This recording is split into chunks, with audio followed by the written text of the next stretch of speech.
MZ5 Auto, eh bien salut les amis, alors aujourd'hui une nouvelle vidéo pour un nouveau véhicule. Alors là je suis dans le sud, hein, comme vous le savez.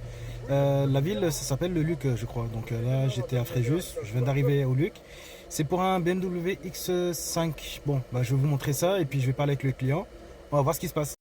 Bien, alors du coup vous pouvez m'expliquer c'est quoi le problème? Alors je vous explique assez rapidement. En fin de compte, ce véhicule, moi je l'ai réceptionné il y a bien de 5 ou 6 mois, parce qu'après il est resté en panne, on l'a laissé tomber. Okay. Du coup il dépannait et il démarrait et s'arrêtait, on a remplacé le boîtier. Papillon? Par Ouais, ça c'est papillon, ok.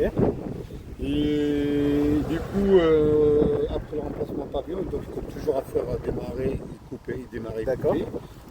On a démonté le calculateur ici, il était à moitié inondé, il était ouvert. Ah, il était oxydé. Oxydé. Donc on a racheté un d'occasion. C'est un gars qui l'a cloné avec l'anti-démarrage et tout.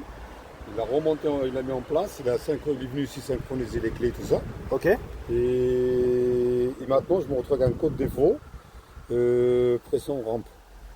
D'accord. Donc voilà, donc après on a laissé tomber. Parce qu'en fin de compte, les codes ils sortent un peu, on dirait, à la volée quoi. D'accord, Voilà. ok, ça marche. Donc là, Donc là, maintenant, il part pas, là. la voiture elle démarre plus, Voilà, même plus. voilà. Et avec le start pilote elle démarre ou Elle pas? démarre du start pilote, donc le moteur Avec il start pilote arrête. elle démarre. Voilà.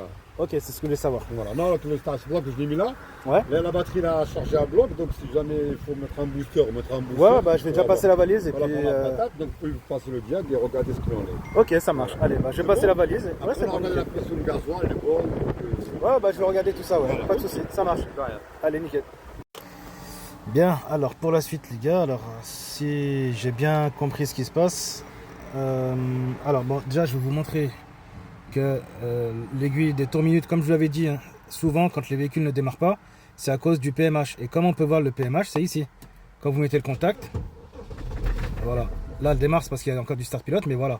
En tout cas, le PMH, l'aiguille elle est montée, ça veut dire que le calculateur moteur est bien reconnu par le véhicule, mais ça ne veut pas dire qu'il est en bon état ou que le code anti-démarrage est bon. Donc là, d'après ce que je vois ici, boîtier électronique et surtout EWS manipulation. Donc là, le client me confirme que le mec qui est venu a fait un clonage, sauf que bon, moi, quand on fait un clonage, le code anti-démarrage, c'est le même. Sauf qu'à mon avis, il n'a pas récupéré les données de l'ancien calculateur qui était oxydé, je le rappelle. Et je crois qu'il n'a pas fait grand chose, il l'a juste remis et terminé. Donc c'est pour ça que le véhicule ne démarre toujours pas. Donc à la base, c'était un problème de calculateur qui était inondé. Et maintenant, on se retrouve avec un autre calculateur, mais qui n'est pas cloné correctement. Donc je vais faire tout ce qu'il faut et puis on verra par la suite. Bon les gars, du coup pour la suite, alors ce que j'ai fait, c'est que j'ai récupéré le code anti-démarrage du calculateur moteur. Je l'ai mis dans le boîtier CAS, donc le boîtier anti-démarrage. Donc j'ai bien comparé les deux codes, ils étaient erronés. Et là maintenant, ce que je vais faire, c'est que je vais le synchroniser les deux. Donc là, si j'ai bien fait mon boulot, logiquement, ici je devrais avoir un message, bon c'est en anglais, mais qui devrait me dire que la synchro a été, a été faite avec succès.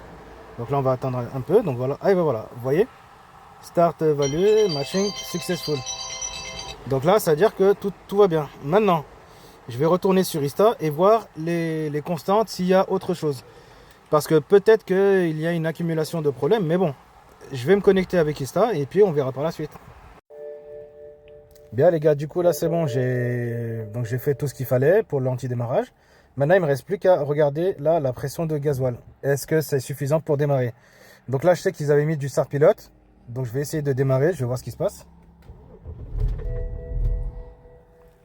Ok, donc là la voiture elle a démarré rapidement, elle est redescendue. Ça c'est parce qu'il y avait du start pilote. Maintenant je pense qu'il y a un problème d'arrivée de gasoil. Bon, je vais faire ce qu'il faut et puis bien on verra par la suite. Bien les gars, du coup pour la suite, alors j'ai regardé, c'est un problème de pression de gasoil en fait, hein, tout simplement. Donc là le EKPS en fait, le EKPS c'est celui qui gère donc la pompe de gavage, donc ici. Et moi quand je regarde, il me dit qu'il y a eu à peine 6,6 volts, mais surtout 2,6 ampères. C'est vraiment pas assez, c'est vraiment même trop faible. Et du coup je pense qu'il n'y a pas assez de gasoil qui rentre dans le moteur. Bien les gars, du coup, comme je vous disais, c'est la pression de gasoil. Je sais pas si vous voyez. Là, en fait, c'est vide. Et le gasoil, il est là. Je sais pas si vous arrivez bien à voir. J'essaie de faire bouger. Il est juste là. On le voit là, ici. Le gasoil, il est là. En fait, il y a une pression de gasoil qui est trop faible. Et ça, c'est à cause justement du boîtier qui gère la pompe de gavage. Donc moi, ce que je vais faire, c'est que je vais la faire passer en direct. Bien les gars, du coup, alors moi, comme je vous ai dit, j'ai eu un doute sur le boîtier EKP ici. Comme il disait, donc c'est celui-là. Je l'ai mis en direct, du coup, la pompe. Vous voyez, j'ai juste pris un plus et un moins que j'ai relié à la batterie. Seulement pour les tests, attention. C'est seulement pour les tests, hein, comme je le dis. Et maintenant, bah, vous allez voir, j'ai redémarré. Et là, le véhicule, maintenant, il est bien démarré. Voilà. Donc là, la voiture, elle redémarre. Donc, il y avait aussi un souci avec le boîtier EKPS. Comme il a dit, hein, tension de régulation, elle n'était pas bonne. Et là, quand on regarde, le gasoil est bien remonté. La pression de gasoil, elle est très bien.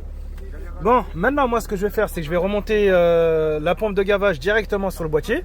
Je vais essayer de reprogrammer le boîtier et je vais voir si il y a encore un souci avec le boîtier EKP.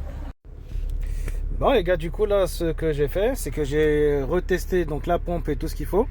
Par contre, voilà, j'avais, vous voyez là, injecteur numéro 5 pilotage. Donc ça veut simplement dire que l'injecteur numéro 5 est en court-circuit. Du coup, ce qu'on a fait avec le mécano, c'est qu'on l'a débranché. Et là, elle tourne sur 5 cylindres. Par contre, la voiture ne cale plus. En tout cas, voilà, il avait plusieurs problèmes.